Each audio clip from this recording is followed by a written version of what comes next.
दोस्तों, अगर आप लोग भी क्लास 10th से जो है 2024 में फाइनल एग्जाम देने जा रहे हो तो उसके लिए अभी हम लोग एसएसटी यानी सोशल साइंस में 50 वीवीआई ऑब्जेक्टिव को देखेंगे, जो कि काफ़ी इंपॉर्टेंट है और सीधे आपके फाइनल एग्जाम में यह देखने को मिल जाएगा। ठीक है बच्चों, तो चलिए बिना विलम्ब किए हुए हम लोग क्लास को स्टार्ट करते हैं। आप लोगों से एक ही रिक्वेस्ट रहेगा, चैनल पर न्यू तो चैनल को सब्सक्राइब कर लीजिए, क्योंकि यहाँ पर आपको जो है नोट्स के साथ साथ में यहाँ पर वायरल पेपर भी दिया जाता है एंड इंपॉर्टेंट क्वेश्चन जो कि सीधे बोर्ड एग्जाम में रहता है। आप लोग चैनल पे एक बार विजिट करके जरूर देख लेना कि हमारे बच्चे किस प्रकार से जो है रिजल्ट बोर्ड में लाते हैं। ठीक है, तो चलिए पहला ही प्रश्न आपका बोलता है कि इंग्लैंड में स्त्री एवं पुरुषों को वयस्क मताधिकार जो है ना कब मिला, यानी कि भारत में इंग्लैंड में जो है पुरुष और स्त्री को वोट देने का अधिकार कब मिला था। तो याद रखिएगा उनको मिला था कब, तो उनको मिला था 1918 ईस्वी में। कब मिला था? 1918 ईस्वी। आप लोग याद कर लीजिएगा। चलिए वही नेक्स्ट क्वेश्चन देखिएगा, यहाँ पर दिया गया है 2 नंबर प्रश्न है कि किस पटर ने रातों रात वर्नाक्यूलर एक्ट से बचने के लिए वो अपनी भाषा को ही बदल डाली। तो याद कर लीजिएगा, वीवीआई क्वेश्चन है, ये सीधे पूछता है। तो अमृत बाजार पाटरी का 3 नंबर क्वेश्चन है, प्राचीन काल में स्थल मार्ग से एशिया और यूरोप के बीच व्यापार तथा किस चीज़ का होता था, वो पूछा गया है। ठीक है बच्चों, तो याद कर लीजिए, ये जो था ना रेशम मार्ग था। क्या था? रेशम मार्ग था। ऑप्शन बी बिल्कुल राइट होगा। चलिए यहाँ पर देखिएगा 4 नंबर क्वेश्चन है कि हिंद चीन पहुँचने वाले प्रथम व्यापारी कौन थे? हिंद चीन पहुँचने वाला पहला व्यापारी कौन सा था? तो याद रखना आप लोग, पुर्तगाली था। कौन था? पुर्तगाली। ऑप्शन सी होगा। 5 नंबर क्वेश्चन है, बोल्शेविक क्रांति कब हुई थी? बोल्शेविक क्रांति कब हुई थी? तो याद कर लीजिए, ये हुआ था अप्रैल 1917 में। कब हुआ था? तो अप्रैल 1917 में। आपको जो है ना याद करके रखना है। 5 नंबर है बच्चों। चलिए इसका अप्रैल नहीं होगा, नवंबर 1917 होगा। क्या होगा? तो नवंबर 1917 आपको याद करके रख लेना है। चलिए आगे देखिए, यहाँ पर 6 नंबर प्रश्न पूछा गया असहयोग आंदोलन का प्रस्ताव कांग्रेस के किस अधिवेशन में पारित हुआ था? तो याद कर लीजिए, ये हुआ था दिसंबर 1920 ईस्वी में। दिसंबर 1920 ईस्वी में। अगली क्वेश्चन है, 7 नंबर प्रश्न पूछा गया कि राष्ट्रीय स्वयंसेवक संघ की स्थापना कब हुआ और किसने किया था? तो इसे भी याद कर लीजिए, ये होगा ऑप्शन नंबर बी, यानी कि 1925 के हेडगेवार ने किया था। ठीक है, चलिए नेक्स्ट क्वेश्चन देखिएगा, 8 नंबर पूछा गया, कौन सी सामाजिक बुद्धिजीवी वर्ग के रूप में उभर करके सामने आया? तो 8 का भी right answer option number D हो जाएगा। क्या हो जाएगा? ऑप्शन नंबर डी, यानी कि मध्यम वर्ग हो जाएगा। 9 नंबर क्वेश्चन है कि आर्थिक संकट के कारण यूरोप में कौन सी नई संस्था शासन प्रणाली का उदय हुआ था? तो 9 नंबर का जो है ना राइट आंसर बिल्कुल सी हो जाएगा, यानी कि फांसीवादी और नाजीवादी शासन। 10 नंबर क्वेश्चन देखिएगा, प्रश्न पूछा गया कि किसने कहा मुद्रण जो है ना, मुद्रण यानी कि रुपया जो है ईश्वर के द्वारा दिया गया महानतम देन, सबसे बड़ा तोहफा है। तो ये आपको याद ही होगा बच्चों, आप लोग जरूर बताना क्या होगा। चलो बिल्कुल राइट बता रहे हो, मार्टिन लूथर। क्या होगा? मार्टिन लूथर हो जाएगा। अगले क्वेश्चन का आप लोग आंसर बतलाना। क्वेश्चन पूछा, सोपानी कृषि जो है ना किस राज्य में प्रचलित है? काफी वीवीआई क्वेश्चन है, ये क्वेश्चन 100% में बता रहा, बोर्ड एग्जाम में पूछ ही देगा। ठीक है, तो इसे भी याद कर लेना, ये ऑप्शन नंबर डी बिल्कुल राइट होगा, यानी कि क्या हो जाएगा? उत्तराखंड हो जाएगा। क्या हो जाएगा बच्चों? उत्तराखंड हो जाएगा। अगले क्वेश्चन देखिएगा, यहाँ पर 12 नंबर पूछा गया, प्राणियों के शरीर में कितना प्रतिशत जड़ की मात्रा जो है ना निहित होती है? यानी कि मनुष्य हो या फिर जानवर जो भी, उनके जीवन में उनके शरीर में कितना प्रतिशत पानी रहता है? तो याद कर लेना, ये लगभग रहता है 65% यानी कि 65%। ठीक है, चलिए अगली क्वेश्चन देखिएगा, 13 नंबर पूछा गया, प्रश्न पूछा गया कि वन संरक्षण एवं प्रबंधन की दृष्टि से वनों को कितने वर्गों में जो है ना वर्गीकृत किया गया है? तो इसे भी याद कर लेना, ये ऑप्शन नंबर बी बिल्कुल राइट होगा, यानी कि 3 वर्गों में। अगली क्वेश्चन 14 नंबर है, एक एनजीओ, ठीक है, एक एनजीओ की वानिकी रिपोर्ट के अनुसार जो है ना 1948 ईस्वी में विश्व में कितने हेक्टेयर में जो है भूमि पर वन का फैलाव था? तो याद कर लीजिए, ये लगभग जो है ना 400 करोड़ हेक्टेयर में था। याद कर लेना, 400 करोड़ हेक्टेयर में। काफी वीवीआई सीधे बोर्ड एग्जाम में यह क्वेश्चन पूछा जाता है। अगली क्वेश्चन देखना, 15 नंबर है, 1 टन इस्पात बनाने में कितने मैगजीन का उपयोग होता है? तो इसे भी याद कर लीजिए, लीजिएगा, इसका right answer option number B होगा, यानी कि क्या हो जाएगा तो 10 किलोग्राम। अगली क्वेश्चन 16 नंबर है कि कोयले का सर्वोत्तम प्रकार कौन सा है, तो ये आपको याद ही रखना है, क्या हो जाता है एंट्रासाइट। क्या होता है एंट्रासाइट, ऑप्शन नंबर ए बिल्कुल राइट हो जाएगा। अगली क्वेश्चन है 17 नंबर पूछा गया, इनमें कौन सा उपभोक्ता उद्योग है। उपभोक्ता उद्योग क्या होगा, तो देखना उपभोक्ता उद्योग कहने का मतलब होता है कि जिसे हम लोग खेत में जो है ना उगा सकते हैं, बो सकते हैं। तो ये हमला क्या होगा, चीनी हो जाएगा। चीनी किससे बनता है, गन्ना से बनता है, तो इसे आपको याद रखना है। 18 नंबर क्वेश्चन है पूछा गया, भारतीय अंतर्देशीय जलमार्ग प्राधिकरण का गठन किस वर्ष किया गया था। तो 18 का भी ऑप्शन नंबर देख लीजिएगा, यहाँ पर बिल्कुल राइट होगा ऑप्शन नंबर ए 1986 ईस्वी। कब होगा 1986 ईस्वी। 19 नंबर क्वेश्चन है पायराइड किस प्रकार का खनिज है।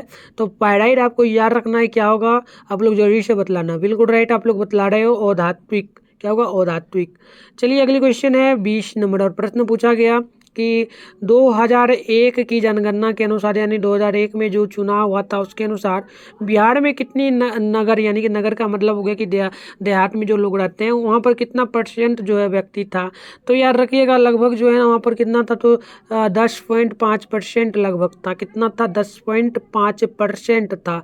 तो 21-20 है, तो सी बिल्कुल राइट आंसर हो जाएगा।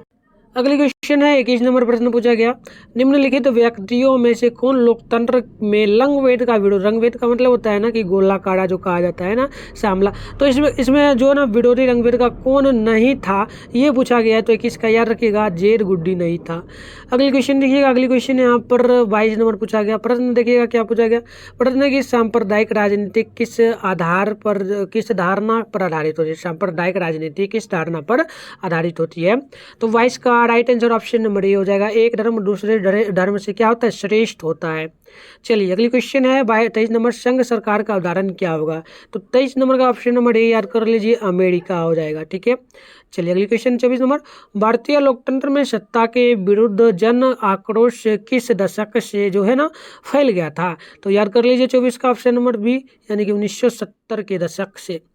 अगली क्वेश्चन देखिएगा, काफी इंपॉर्टेंट एंड वीवीआई क्वेश्चन आपका ये है 25 नंबर प्रश्न है, चिपको आंदोलन निम्नलिखित में से किससे संबंधित था। चिपको आंदोलन तो याद रखिएगा पेड़ बचाने से संबंधित था। और चिपको आंदोलन किस राज्य से शुरू हुआ था, तो आंध्र प्रदेश से हुआ था। ये भी आपको जो है ना याद करके रखना है। चलिए अगली क्वेश्चन यहाँ पर पूछा गया है 26 नंबर, ताड़ी विद्रोह आंदोलन की निम्नलिखित में से किस प्रांत से शुरू हुआ था। ये भी काफी वीवीआई है, ये क्वेश्चन भी बोर्ड एग्जाम में पूछा जा सकता है, तो ये भी याद रख लीजिए आंध्र प्रदेश से शुरू हुआ था। ठीक है, ये भी आंध्र प्रदेश, ये भी आंध्र प्रदेश, दोनों को आपको याद रखना है। चलिए अगली क्वेश्चन यहाँ पर देखिएगा 27 नंबर प्रश्न पूछा, निम्नलिखित राजनीतिक दलों की नींव सर्वप्रथम किस देश में पड़ी। सीधे ये वीवीआई क्वेश्चन है, काफी बार पूछा गया प्रश्न है। तो देखिए सबसे बड़े ग्रेट ब्रिटेन में जो है ना राजनीतिक दलों का जो है क्या पड़ा था, नींव पड़ा था। चलिए अगली क्वेश्चन 28 नंबर है, गठबंधन की सरकार बनाने की महत्तम संभावना किस प्रकार की दलीय व्यवस्था में रहती है। तो गठबंधन जब भी सरकार बनता है तो बहुत सारे दल जो है ना मिल जाता है, तो हम लोग कह सकते हैं बहुदलीय व्यवस्था। क्या कह सकते हैं, बहुदलीय व्यवस्था। तो 28 का ऑप्शन नंबर क्या हमने बताया, ऑप्शन नंबर सी बिल्कुल राइट है, ए बिल्कुल राइट है। चलिए अगली क्वेश्चन देखिएगा 29 नंबर क्वेश्चन क्या है, तो 29 नंबर क्वेश्चन पूछा कि निम्नलिखित में से कौन राष्ट्रीय दल नहीं है। निम्नलिखित में से कौन सा राष्ट्रीय दल नहीं है। तो 29 का ऑप्शन नंबर बिल्कुल राइट होगा, क्या तो सी होगा, यानी कि बहुजन समाज पार्टी बिल्कुल राइट होगा। 30 नंबर क्वेश्चन है कि निम्न में से किस देश में मिश्रित अर्थव्यवस्था है। तो प्यारे बच्चों देखिए ये क्वेश्चन 100% यहाँ से पूछेगा, अभी मैं बता रहा हूँ आपको। तो देखिए मिश्रित अर्थव्यवस्था जब भी पूछे जाए आपसे मिश्रित अर्थव्यवस्था, तो मिश्रित अर्थव्यवस्था होता क्या है जान लीजिए। मिश्रित अर्थव्यवस्था उसे हम लोग कहते हैं जिसमें क्या क्या, तो पूंजीवादी और समाजवादी अर्थव्यवस्था मिलकर बनता है। तो जो कि भारत में, तो भारत का राइट आंसर होगा। अब आपसे पूछा जाए कि अमेरिका में किस प्रकार की अर्थव्यवस्था है या फिर पूंजीवादी अर्थव्यवस्था कहाँ पर है, तो याद रखिएगा आप लोग अमेरिका में, ये भी हो गया। अब अगर आपसे पूछा जाए कि चीन में किस प्रकार की अर्थव्यवस्था है या फिर समाजवादी अर्थव्यवस्था किस देश में है, तो याद रख लीजिएगा ये भी आपका बिल्कुल राइट होगा, क्या तो ये होगा चाइना। तो तीनों में से एक क्वेश्चन 100% पूछा जाएगा। अगर आप लोग अभी से इसे याद रखते तो देखना 100% एग्जाम आपका फाइनल जब होगा तो उसमें एक क्वेश्चन इससे रहेगा, तो रहेगा डेफिनेटली इंडिपेंडेंटली। ठीक है, अगर ना रहे तो आप लोग चैनल को अनसब्सक्राइब करके चले जाना। चलिए अगली क्वेश्चन 31 नंबर पूछा गया कि निम्न में से किसे पिछड़ा राज्य कहा जाता है। पिछड़ा राज्य, ये क्वेश्चन भी 100% ही पूछेगा, एकदम गारंटी के साथ बोल रहा हूँ। तो याद रखिए बिहार को पिछड़ा राज्य कहा जाता है। अब चलिए अगली क्वेश्चन है कि शेयर बाजार की नियामक संस्था कौन सी है। तो SEBI, ये भी याद रख लीजिए। शेयर बाजार की नियामक क्या है, तो SEBI, जो कि ऑप्शन नंबर में आपको दिख ही जाएगा, सेबी। ठीक है, देख लीजिए सेबी ऑप्शन नंबर बिल्कुल सही है, बी। 32 नंबर का मैंने क्या बताया, ऑप्शन नंबर बी। अगली क्वेश्चन देखिएगा, निम्न में से कौन सा संस्थागत वित्त का साधन नहीं है। वित्त का साधन क्या नहीं है, तो देखिएगा 33 नंबर का बिल्कुल राइट आंसर ऑप्शन सी होगा, ये हो जाएगा व्यावसायिक बैंक नहीं होगा। अगली क्वेश्चन देखिएगा, यहाँ पर क्या पूछा आपसे, 34 नंबर पूछा, प्रश्न पूछा कि भारत की वित्तीय राजधानी किस शहर को कहा जाता है। तो भारत की वित्तीय राजधानी मुंबई को कहा जाता है। तो ये आपको याद रखना, ऑप्शन नंबर ए बिल्कुल राइट होगा। चलिए अगली क्वेश्चन 35 नंबर है, प्रश्न पूछा कि निम्न में से कौन बीमारू राज्य नहीं है। तो बीमारू राज्य हमारा बिहार है, लेकिन यहाँ पर से कौन नहीं होगा। तो बीमारू से आपको ट्रिक भी पता होना चाहिए, कई बार मैंने आपको बताया हुआ है। तो देखिए यहाँ पर बी से आपका बिहार, एम से मध्य प्रदेश, बीमार में आता है ना, बीमार लिख कर देख लेना, BIMAR बीमार। देखो ट्रिक बता देता हूँ, आप लोग याद रखना। बी से आपका बिहार हुआ, एम से हो गया मध्य प्रदेश के, और आपका यहाँ पर ए से हो जाएगा ओडिशा। कर्नाटक यहाँ पर देखिए कि कहीं नहीं दिख रहा है इसमें, यानी कि कर्नाटक आपका जो है ना बीमारू राज्य नहीं होगा, यानी कि ऑप्शन नंबर आप लोग कर सकते हो सी बिल्कुल राइट है 35 नंबर प्रश्न का। ठीक है, चलो अगली क्वेश्चन देखना। अगली क्वेश्चन यहाँ पर पूछा गया कि वैश्वीकरण के मुख्य अंग कितने प्रकार के होते हैं। तो वैश्वीकरण का मुख्य अंग टोटल जो है ना ये 5 प्रकार का होता है, ऑप्शन नंबर सी डी बिल्कुल राइट है। ये डी यहाँ पर होना चाहिए, सी लिखा गया, कोई बात नहीं, ये टाइपिंग में मिस्टेक हुआ होगा। चलिए 37 नंबर प्रश्न पूछा गया आपसे कि भारत में उपभोक्ता संरक्षण अधिनियम की घोषणा कब हुई थी। तो इसे याद रख लीजिए, ये आपका बिल्कुल right answer option number A हो जाएगा, अगर आपने बताया है 1986 ईस्वी। तो चलिए 38 नंबर प्रश्न को देख लेते हैं। 38 नंबर पूछा आपसे जा रहा है कि स्वर्णाभूषणों की परिशुद्धता को सुनिश्चित करने के लिए किस मान्यता प्राप्त चिन्ह का जो है ना होना आवश्यक होता है। तो SI मार्क का होगा कि हॉल मार्क का होगा, आप लोग जरूर बदलाना। तो देखो मैं बता देता हूँ, इसका राइट आंसर होगा हॉल मार्क। ठीक है, चलो अगली क्वेश्चन आप लोग देखना, यहाँ पर 39 नंबर प्रश्न पूछा गया। प्रश्न की नदियों में बाढ़ आने की प्रमुख कारण क्या है। तो नदियों में बाढ़ आने की प्रमुख कारण एक ही चीज होती है, जल में वर्षा की अधिकता, यानी कि क्या होता है, सॉरी, नदी की तली में अवसाद होना, यानी कि वहाँ पर कचरा वगैरह जमा हो जाता है, जिसके कारण जो है क्या होता है, तो बाढ़ आ जाता है। तो ऑप्शन नंबर सी बिल्कुल राइट होगा, सॉरी ऑप्शन नंबर सी नहीं, सॉरी ये नहीं होगा, ये गलत है आपका। ठीक है, देखो ये होगा वर्षा के अधिकता, पानी जब वर्षा ज़्यादा होता है तो पानी नदी में ज़्यादा होता है, इसके कारण बाढ़ आ जाता है। चलो अगली क्वेश्चन है, भूकंप संभावित क्षेत्रों में भवनों की आकृति किस प्रकार की बनानी चाहिए। तो आपको याद रखना है क्या होगा, आयताकार बनाना चाहिए क्या, कमेंट बॉक्स में बताओ। बिल्कुल राइट बता रहे हो, आयताकार होगा, ऑप्शन नंबर डी बिल्कुल सही है। देखो 41 नंबर प्रश्न है, और प्रश्न पूछा कि वेस्ट लियोटोवस्क की संधि किन देशों के बीच में हुई थी। तो 41 का ऑप्शन नंबर बिल्कुल राइट आंसर है, यहाँ पर क्या हो जाएगा देख लेना प्यारे बच्चों, ये डी होगा, रूस और जर्मनी हो जाएगा।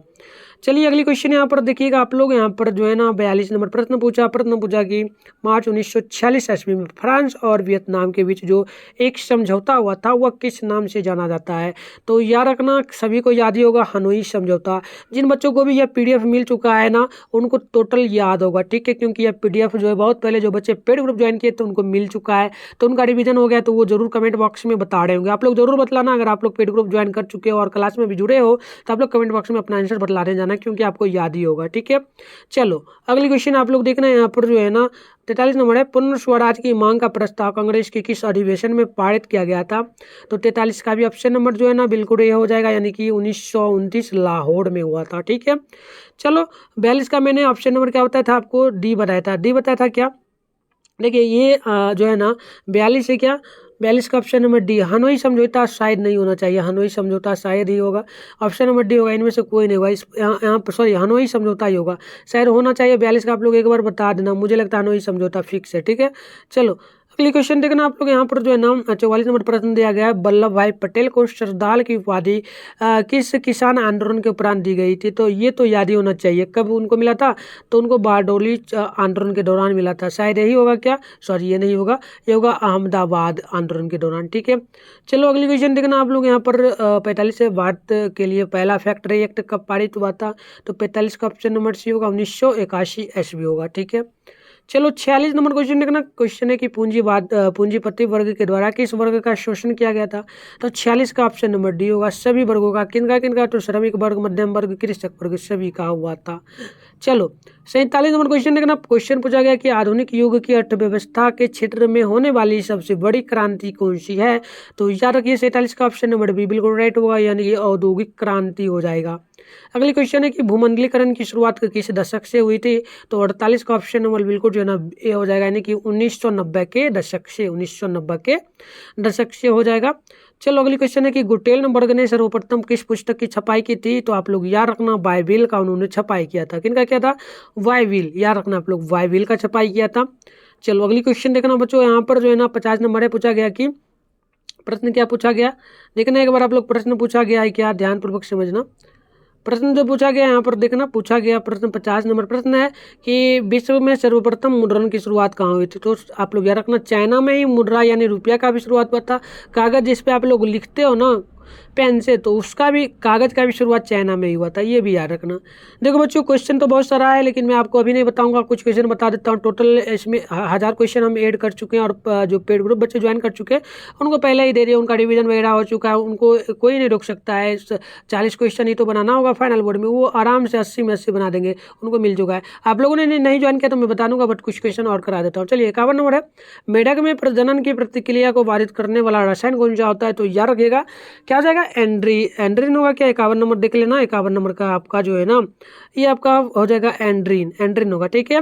चलिए अब हम आगे नहीं बताएंगे, अब नेक्स्ट क्लास में जब आएंगे ना तो 51 नंबर से ही स्टार्ट करेंगे, 51 नंबर से ही स्टार्ट करेंगे, और लगभग आपका 5 से 6 क्लास में SST पूरा समाप्त कर देंगे। ऑब्जेक्टिव का रिवीजन आपका आराम से होगा। अगर देखिए आप लोगों ने पेड ग्रुप नहीं ज्वाइन किया तो देखो पेड ग्रुप में कुछ पेमेंट लगता है, वो पेमेंट आपको इस नंबर पे पूछ लेना है कॉल करके सर को, जो ठीक है ना। सभी सब्जेक्ट का ऑब्जेक्टिव शॉर्ट क्वेश्चन सभी मिलता है, ठीक है।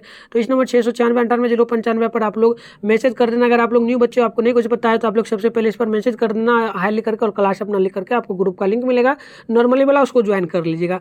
उसके बाद अगर आपको जो है नोट्स वगैरह लेना होगा तो वो आप लोग मैसेज करके कॉल करके सर को पूछ लीजिएगा, तो आपको बता देंगे। और देखिए वीडियो के डिस्क्रिप्शन बॉक्स में टेलीग्राम ग्रुप और व्हाट्सएप ग्रुप का दोनों का लिंक दिया हुआ है, तो उससे ज्वाइन आप लोग अवश्य करें, क्योंकि वहाँ पर आपको सारा नोटिफिकेशन मिलता है, ठीक है। चलिए धन्यवाद। आप लोगों से एक रिक्वेस्ट है कि आप लोगों को बताना नेक्स्ट क्लास के लिए क्या 51 से आगे हम लोग क्वेश्चन को करें या अदर सब्जेक्ट का करें, ये भी आप लोग बता देना। जैसे आप लोग बताओगे वैसे हम लोग क्लास आपको स्टार्ट करेंगे, लोगो रोल चलेगा। बस आपका कमेंट होना चाहिए और वीडियो पर लाइक होना चाहिए, ठीक है। चलिए धन्यवाद, मिलते हैं नेक्स्ट क्लास में।